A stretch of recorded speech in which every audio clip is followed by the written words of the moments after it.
Hey guys, COREROSS and Rainbow Six News. So we just had the full reveal for Rainbow Six Siege X, and it was 3 hours long. So I'm now going to do a condensed version where we'll just quickly go through all the features coming with Siege X. So first of all, its release date is scheduled for June 10th, 2025, and will be the release date of Season 2 of Rainbow Six Siege Year 10. And the big headline feature for Siege X is the new game mode, which is called Dual Front. And this is a 6v6 on a map about 4 times bigger than normal Rainbow Six Siege maps. And I think the best way to think about it is it's kind of like Conquest. You're going and taking points and opening up different parts of the map. You have respawns, and you can pick attackers or defenders from a select pool of operators that will change seasonally. Not only that, the map will also change every season as well, with different story elements. The first one is rescuing Dokkaebi and putting her on a helicopter extract. Next up, let's talk about free-to-play. So when Siege X launches, it is going free-to-play, but in a tiered system. So in the free version, you'll be able to access Quick Match, Unranked, and Dual Front. Oh yeah,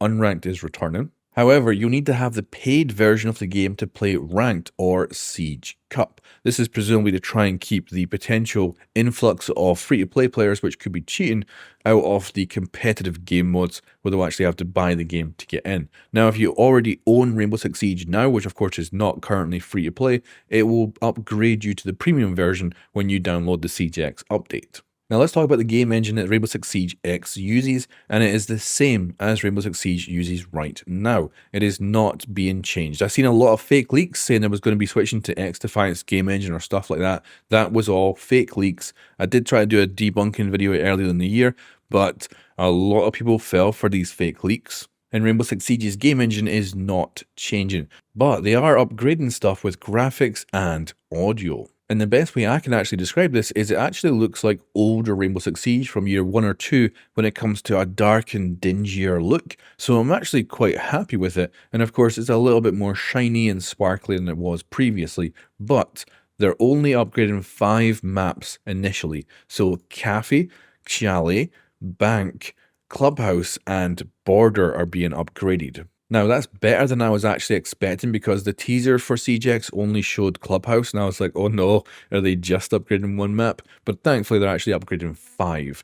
But the other maps in Rainbow Six Siege, when you download the Siege X update, will look exactly the same. And then when it comes to comparisons between the old and the new, it's actually very hard because we don't currently have access to the new versions other than very select comparisons between the old and the new given to us by Ubisoft in their videos, and their website also has a comparison where you have a slider you can actually go back and forward with, which is very good, and that's a good way of actually checking it out. And to me, 2 of the maps in this examples look better, and I think 2 of them look worse. So it may not be as simple, everything's upgraded and looking better kind of thing, and it may also be dependent on where you're standing in the map at the time. So we'll have to wait probably till Siege X's launch to actually do direct comparisons and figure out if things really are just simply better.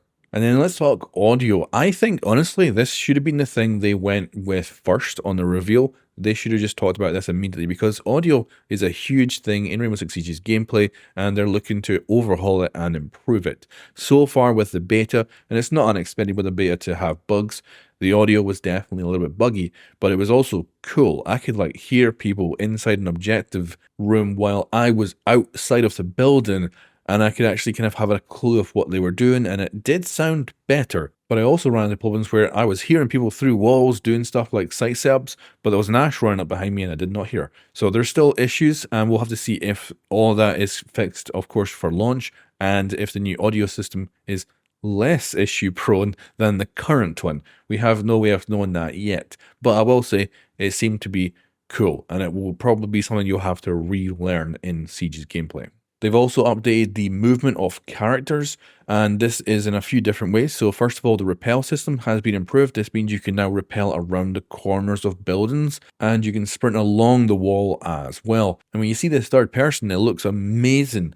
But for you doing it, it looks a little bit more boring, but it's really nice to have. And they're also changing up the inertia system as well. So normally if you dropped even off like a small ledge, you would stop moving for a second. It looks like they're trying to make it so that everything's much more smooth, so you can drop down and just instantly move and keep the momentum you had. So it could potentially make the gameplay feel a little bit more smooth. They're also adding a communication wheel, which seems to work like the ping system does, but sends certain pings out. So you can be like saying, reinforce this wall, or make a rotate here, or you could say, I'm going to push now, and it'll communicate that all over with a communication wheel. Seems pretty perfect and very good, and quite ingenious to just use the ping system that already exists. They're also adding in a weapon inspect animation, which allows you to check out your gun and, of course, your weapon skin in game. And in my chat, people seem to hate this feature and said, why are we getting this? So I guess my audience doesn't really like showing off their weapon skins,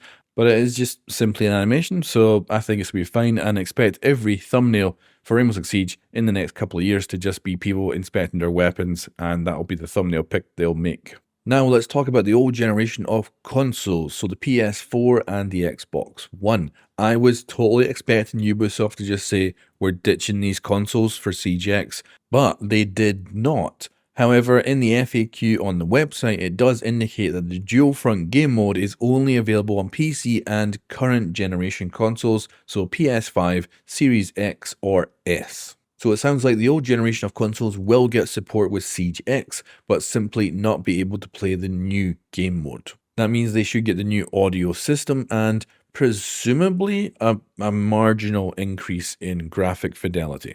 I'll also reiterate at this point in the video, if you already have Rainbow Six Siege, you have the premium version of Rainbow Six X when it does launch, as this is an update to the game. So the best way to think of it is that every single year, Ubisoft actually releases a new yearly edition of the game. Of course, we just came out of the year 9 edition, and we are now into the year 10 edition, or of course the Roman numeral for 10 is X. So think of this as the year 10 edition of Rainbow Six Siege, and that means that you are simply downloading an update just like you would do with any season release. And of course that'll be on June 10th, and that'll be the release of Season 2 of Year 10.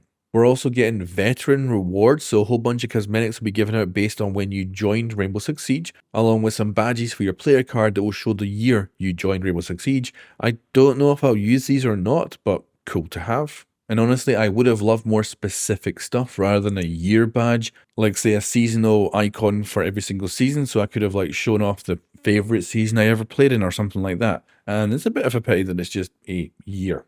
They're also adding in a new pick and ban system, which will be available in ranked and unranked, and this allows you to ban more operators. So the way they showed it off, it seemed to be the case that in the first round you ban one operator only, and then the second round you ban another operator, the next round you ban another operator, then you switch teams, the bans go away, and you can reban different operators next time around.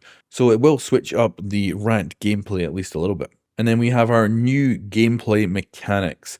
So these are kind of boring static stuff on the maps. So the new improved, what they call modernized maps, which have been given the graphic overhaul, they will also add in new gameplay elements, which is fire extinguishers. So the few fire extinguishers around the map, you shoot them and it creates a smoke cloud which obscures vision. And if you're close enough to that fire extinguisher, you will get a concussion-like effect on your character as well. So it can be used kind of like traps. And then they've also added in gas pipes. So you shoot these, you get a stream of fire, which will block like doorways and stuff depending on where the pipe is. And it will also explode at a certain point. You could also shoot it more in order for it to explode quicker. So yeah, of course, you'll need to learn where these are and either avoid them or use them in gameplay. And that's pretty much it, guys. Now I'm going to move on to a conclusion part of this video, which is going to give my feedback. I've also had the opportunity to sit down and actually talk to a developer about Siege X, so I've been able to ask a few questions. But if you were just here for the details on Siege X, we are now done. And you can leave the video if you want. So let's move on to a conclusion part, and I'll give you some of my feedback and what I know about Siege X. And my first conclusion is that this is still Rainbow Six Siege. If you were expecting something bigger and like a proper sequel or stuff like that, then certainly this is not it. This is an update to the game. It's just a bigger update than usual. And then when it comes to the graphical overhaul that the game is going through, I actually think, weirdly enough, that we're going back in time to year 1 or 2 of Rainbow Six Siege, where it was darker and grittier looking. And I'm very glad that they actually came on stage a month ago and said this is not Siege 2, it is not a sequel. So they were kind of getting expectations in the right place, I think. But saying that, I don't expect this update to be for everyone. The main highlight feature is, of course, the new dual front game mode, which I'm probably not going to play. Like, I'm going to play the 5v5 attacker defender stuff because that to me is why I play Rainbow Six Siege. I freaking love it. It's great. But I see a massive potential with dual front here because you only have to learn one map on this new game mode. And the great thing is it's symmetrical. So it means you only have to learn half of a map to know exactly how to play it. So it's pretty good. And normally new players coming into this game just die constantly because they're learning all these different maps, and they'll just be able to go into this and just learn one. They can get really good with the gunplay, and then they can start expanding out and learning different maps from there. So it's a perfect stepping stone into Siege.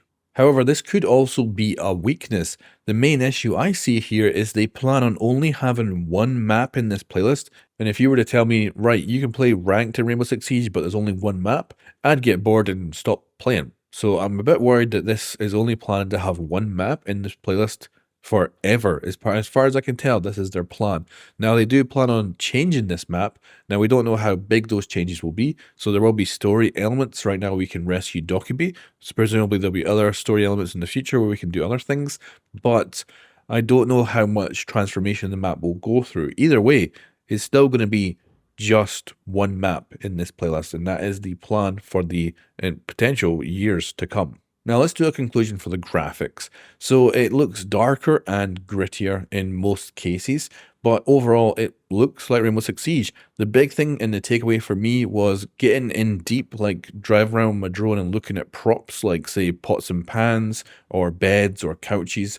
They look the same. Like those actual models have not been upscaled with more polygons or stuff like that. They look very much like the usual stuff I'd see in a Siege map. And as a result, it all looks very familiar. It looks like Rainbow Six Siege with just an extra layer of sheen on top of it.